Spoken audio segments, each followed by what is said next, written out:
The purpose of our discussion is to re examine the trace evidence in the John Benet Ramsey case through a behavioral and a probabilistic lens, with particular emphasis on the presence of beaver fur hairs recovered from the duct tape and from the victim's hands.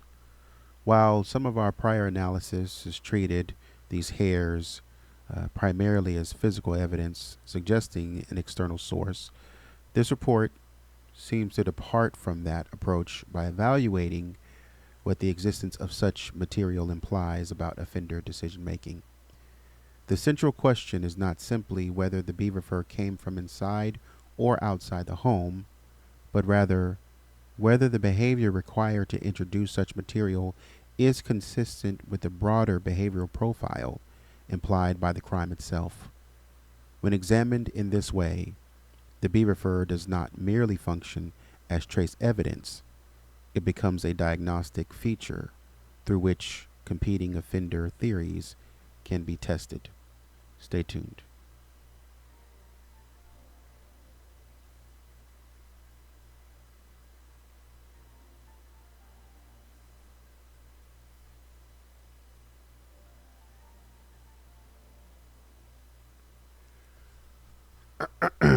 So, I want to walk through this report,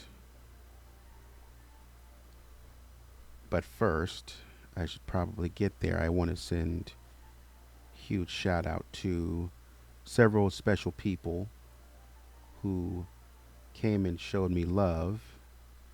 So I have to say thank you. I first want to say thank you to Ann Russell, J7J. Thank you, Ann, for your contribution to the channel. Much love to you. The next person is Cindy Smith 1016. Thank you, Cindy, for your love to the channel. Much love to you. Hope you're doing well. The next person I have to send a huge shout out to is Patty McFarland 3759. Big ups to you, Patty. I appreciate you sending in $25, I think. And then a longtime friend to the channel, Julie 2, sending in big $5. Thank you so much for the contribution, Julie. So thank you once again to Ann for the big $10. Thank you to Cindy for the big $2. Much love to you all. Thank you for supporting the channel. As you know, big group hug to all the supporters. Thank you to everyone for watching and staying engaged. Um, and with that being said, um, I want to get to today's discussion. I ran across, we've been talking about the beaver fur, and I ran across some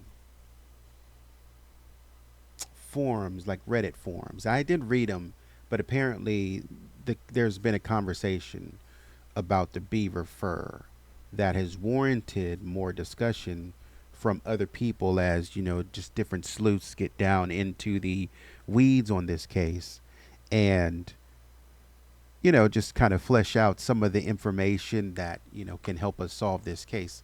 And one of the things that was mentioned in in terms of the beaver hair was maybe another type of strange name for a beaver.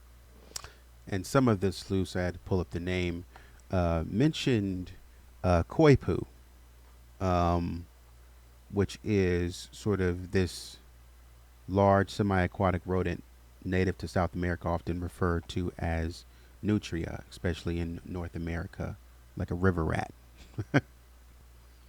And just to give you some reference, what a koi poo looks like.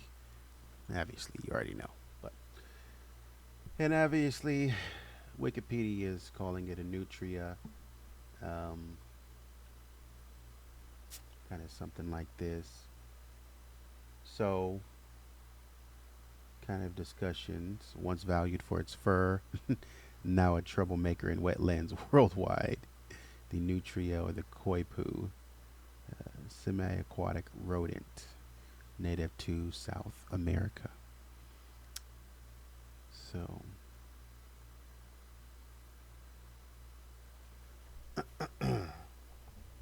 So we've been talking about it's a lot of, it's like a lot of stuff coming at me.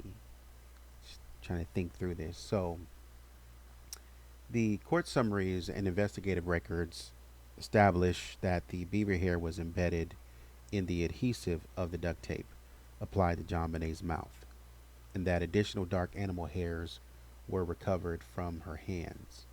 Importantly, no items containing beaver fur were identified within the Ramsey household. This combination of findings has often been interpreted as indicative of an external origin, suggesting that the perpetrator either wore or carried an item containing such fur into the home. However, the mere externality of a material does not resolve the behavioral question. Beaver fur is not a neutral or common trace. It is a distinctive and economically valuable material, typically associated with winter garments such as coats, hats, or trimmed accessories. Its presence must therefore be evaluated not only in terms of origin, but in terms of the likelihood that a given offender would introduce such material under the of conditions observed in this crime. What I am struggling with is thinking through um, the presence of the beaver fur. We already talked about, we mentioned um, how the presence of the beaver fur is quite unique. I think it's undervalued, but the mention of the beaver, it's undervalued in the context of what type of material it is and what it means in connection to this case and to the family. I don't want to call it like this exotic thing, but that's where it kind of goes in my mind. This exotic animal fur, um, that is just, it's different, right? It's not synthetic. It's real. Like this is something that somebody might get and have as a very unique item. When you think about wealthy individuals, there are times where wealthy individuals want something that is unique that no one else has. And like I said, I don't know of anyone that has animal fur that is like beaver. We talk about different things, like you talk about bear, you talk about just different reptilian fur. Well, reptilian skins. I'll say that different reptilian skins, and they're just the normal things that you hear: alligator, snake, all of those things. You hear those snake skin boots. Alligator belts, alligator boots. You hear all those things. Mink coats and leopard and zebra. You hear all those things, maybe bear every now and again, but that's even rare to me.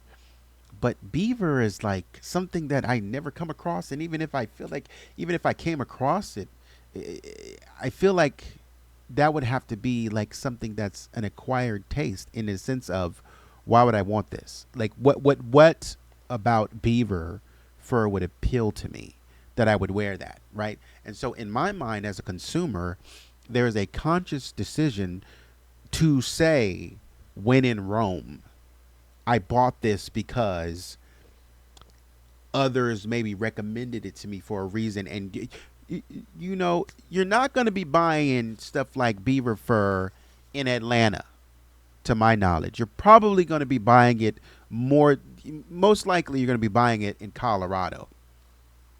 um, Things like the high tech boots, and the ski boots, all of those things would you would do when in Rome, right?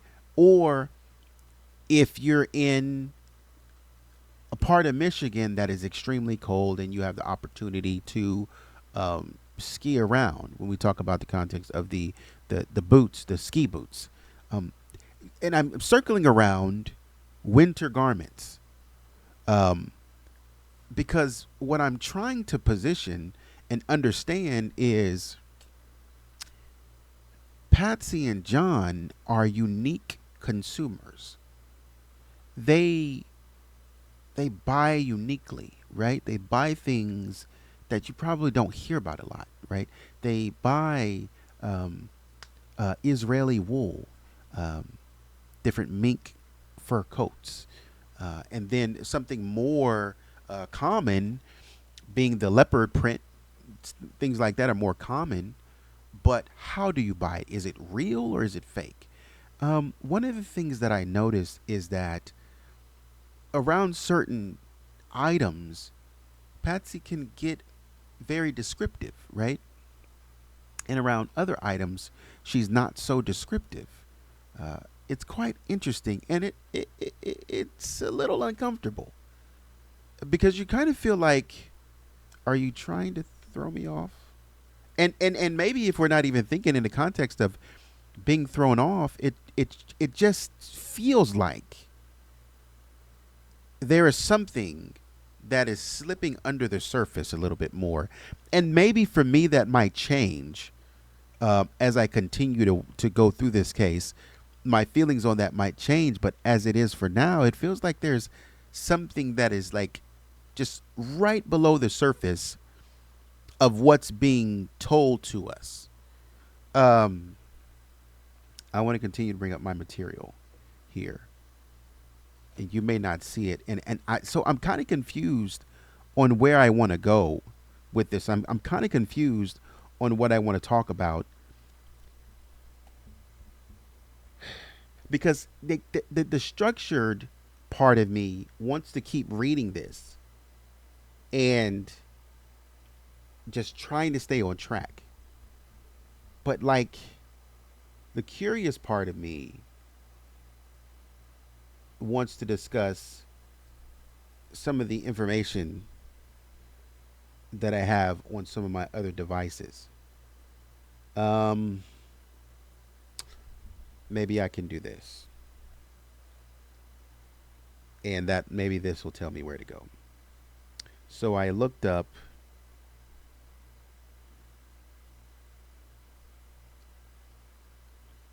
some information on the fur items owned by Patsy, um, and what just like my search was, what is there out there? What are people saying about the furs or anything else? Can we find anything else that describes to us what Patsy and John were wearing? Can in terms of that, animal furs and stuff like that, can we find anything else on the internet that is remotely useful or truthful? Like I want to find something that's truthful. So um some of the information. So Google returned this. They said information about the fur items owned by Patsy Ramsey is often discussed in the context of the John Benet Ramsey murder investigation, specifically regarding fiber evidence. Patsy Ramsey confirmed owning multiple fur coats, including a black mink coat. Fur coats and items owned by Patsy Ramsey were the black mink coat. During a 2000 police interview, Patsy explicitly stated that she had black mink fur coats at the house. Fur-lined boots. Reports indicate Patsy owned black fur-lined boots. Other fur items. There were mentions of fur earmuffs and various fur-trimmed items. We know this. We know this already. Um, this is in some of the interviews, as they mentioned. Red checker jacket. This is what Patsy was wearing the night of Christmas. She was often seen wearing a red, gray, black checkered coat, which she described in the 2000 interview. In terms of the animal fur hair or hair evidence in the home, beaver hair is a significant point of the investigation and was discovered. Discovery of the hair on the duct tape used on John Benet's mouth is where it was discovered. Beaver fur items. While Patsy said she was not aware of owning items with beaver fur, some reports suggest that fur-trimmed boots or a lined jacket in the home could have been the source. One theory mentioned, and this is coming from Reddit, one theory mentioned the strange name of a fur lining uh, might have been nutria, which is a rodent similar to a beaver, we just mentioned. John Ramsey's fur items, he had a leather jacket with fur lining belonging to John, was reportedly seen on a kitchen chair. And I sort of looked into sources and confirmed that. It was found on a kitchen chair in the home, but was later missing, leading to speculation that it was worn out of the house, perhaps by an intruder. Uh, Missing evidence. So the investigators requested to test several of these fur items, the coats and the boots, but according to accounts, they never received them for testing, and I think that's according to Reddit users. I want to just say this before I move forward. Okay, I'm doing good on time. When we think about the intruder theory, we got to stop making stuff up.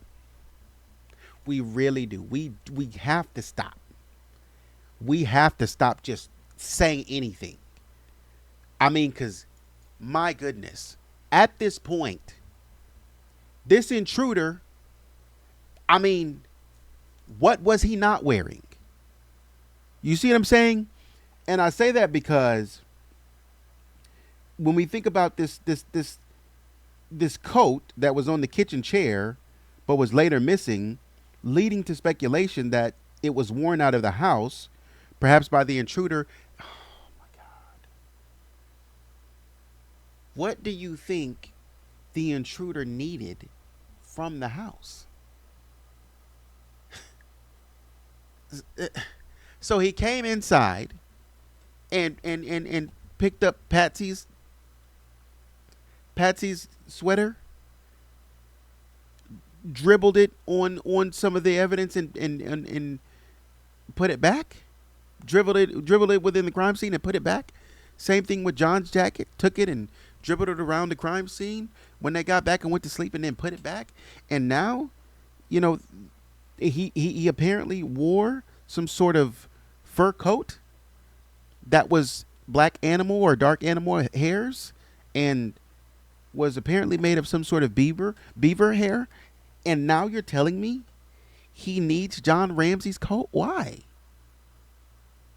He just wore it out of the home? What? And this is what I'm saying. If you have a legitimate theory about the intruder, absolutely.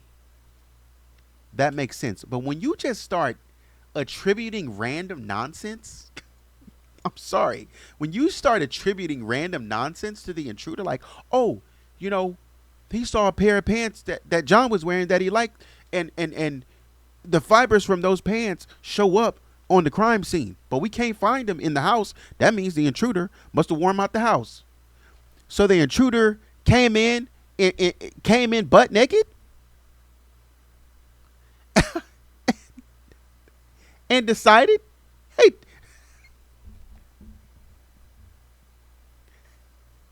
hey John, you got some stuff I'd like, to put on your John. You got some John. While I'm here, you mind if I use your shower? Where do you guys keep your towels? Wait, John, you mind if I borrow a pair of socks and underwear? It'll just be for a couple of days. I got here, and you know how it is. You get to the airport, they lose your luggage. What? John, you got a pair of pants I can borrow? You got a shirt? Hey, John, it's pretty cold out there. You got a jacket I can borrow? What?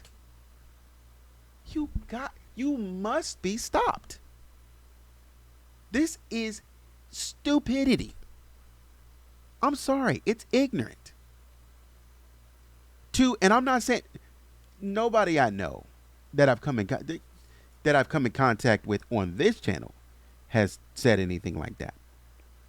I'm just saying.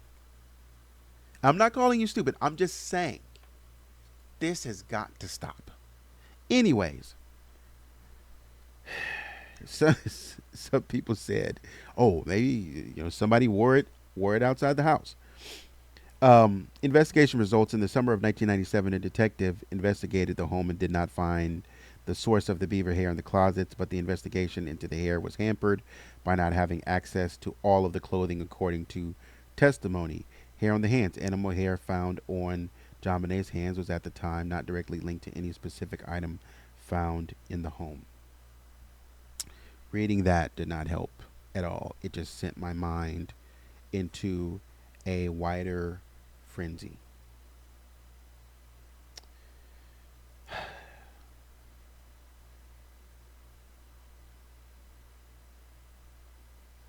So I was looking in the documents. You know what? I'm gonna keep reading and I'm gonna jump back to this. Where are we at on time? Okay, got it. Okay.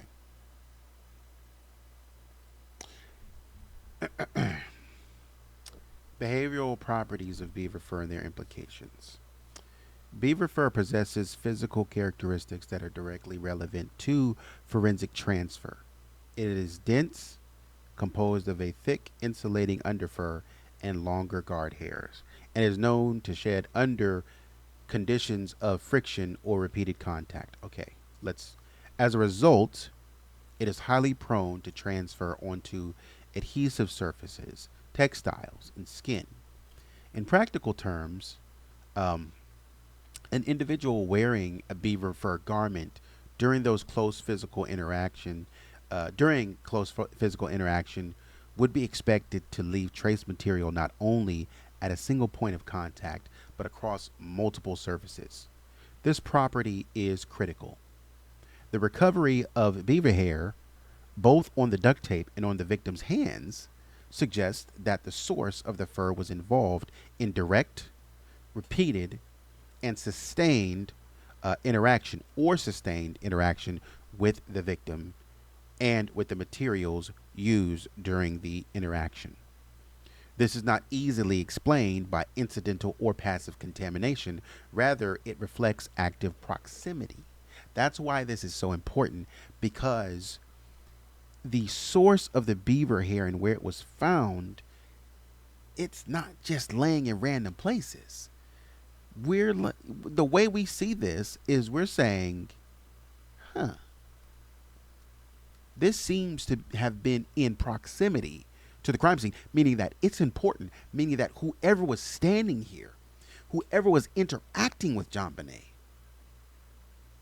they were, I don't want to say, well, they had on beaver fur. That's what this, where I am right now. Whoever was interacting with John Bonet, they had on this beaver fur, and there was not just, it did not just exist. It was in sustained proximity in a way that, because it changes how we think of the intruder. Because if John Bonet had skin cells from this unknown male, and let's not even call it an unknown male, let's call it just another person. She had skin cells from another person under her fingernails. And whoever she was interacting with, it was on a direct and repeated or sustained basis. Right? And so it's no longer something that she just accidentally ran by something and touched it or whatever. No, this was something that John Bonet was this is someone who John Bonet was interacting with. You know what I mean? And that changes the dynamic. This is somebody that John Bonet was awake, is what this might indicate, that John Bonet was awake and interacting with this person. At the same time, beaver fur garments are not causal or disposable items, right?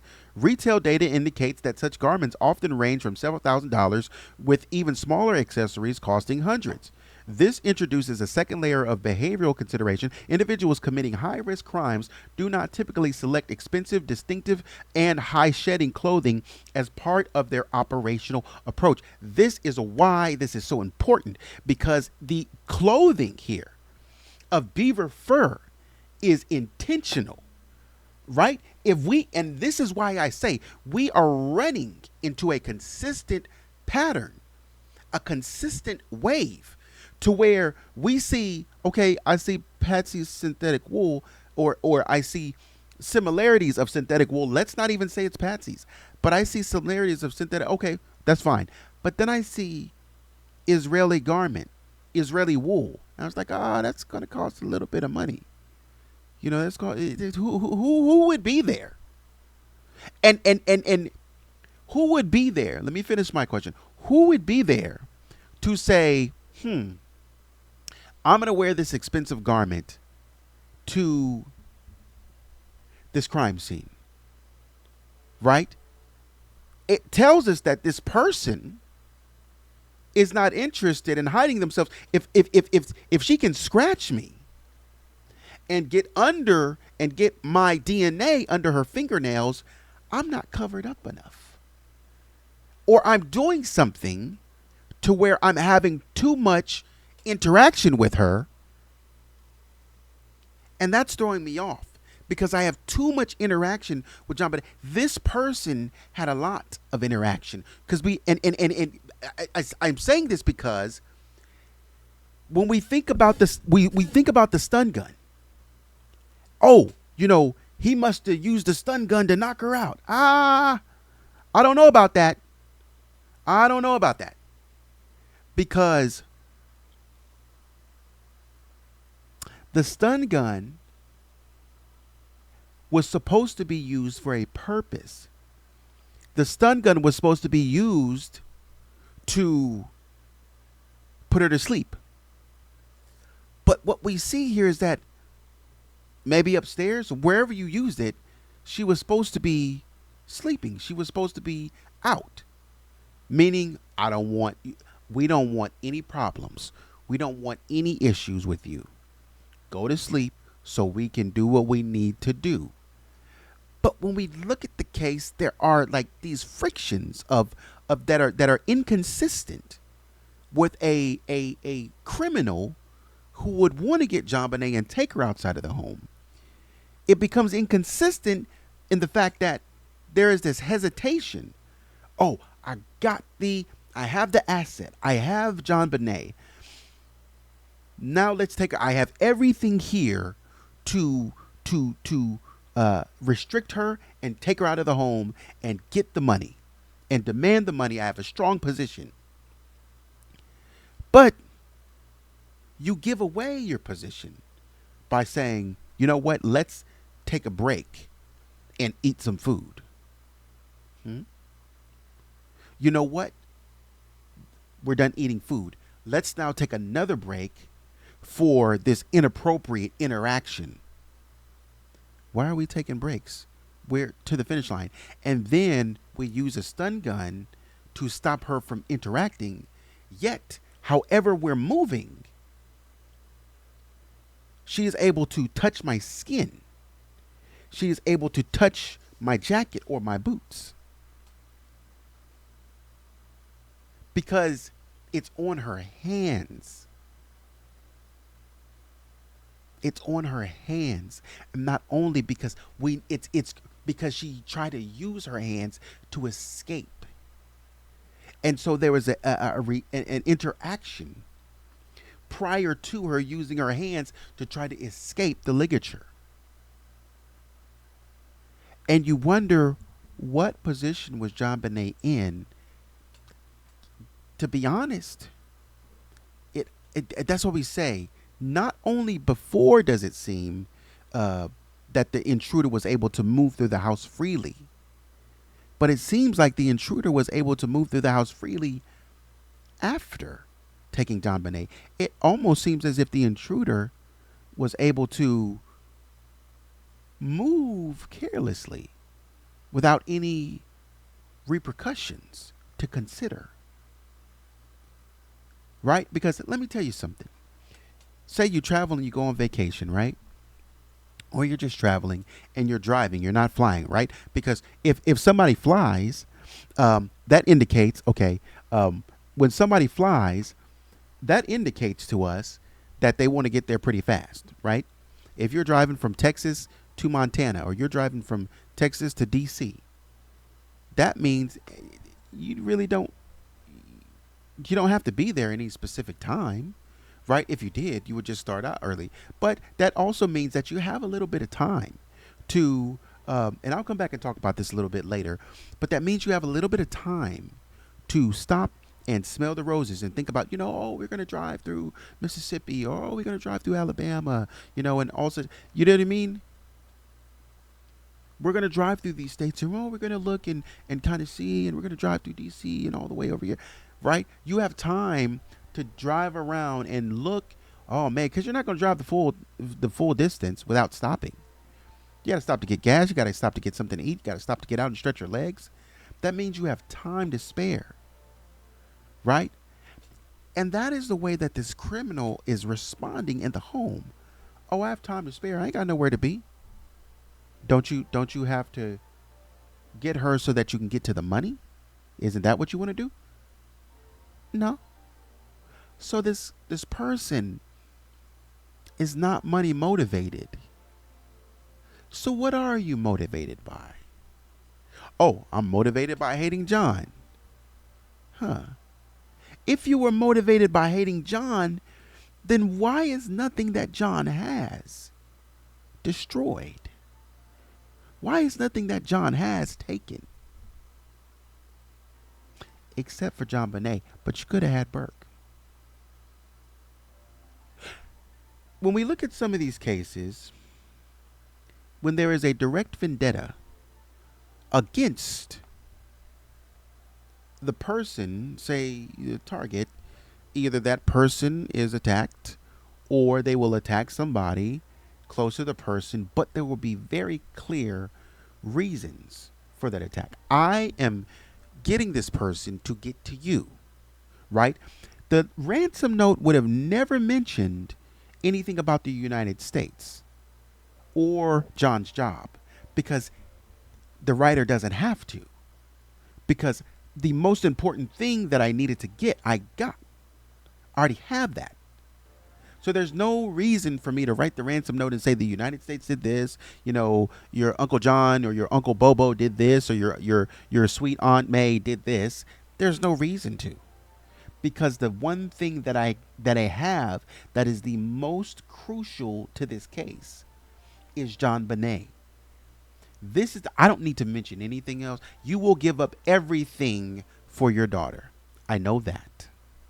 So I go and take the one thing that means the most to you. So there would be no need for the ransom note, especially if you're trying to get back at that person. You don't want to throw that person off your trail.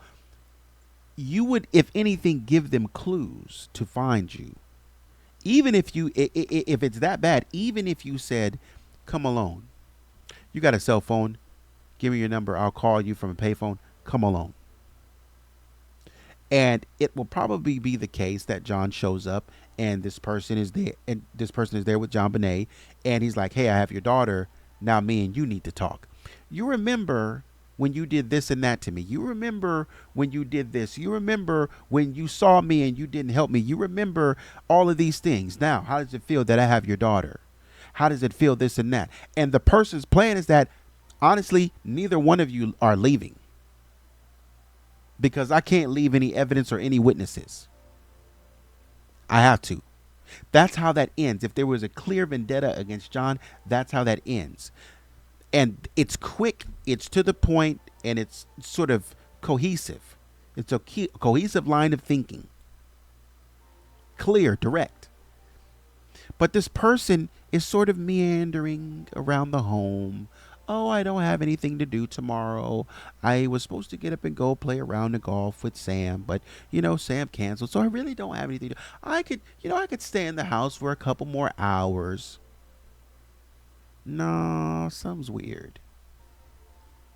Let me know what you think in the comments. I'm gonna keep on going on this, but let me know what you think in the comments. Like, share, and subscribe. Do you feel that there's something underlying here? Because I feel there is. I feel like there's like an explosion right here under this. Let me know what you think. Like, share, and subscribe. Appreciate you, all of those who gave. Much love to you. Once again, big hug. All of those who are watching, liking, sharing, commenting, all of that. Much love to you. And we'll see you on the next run. Take it easy.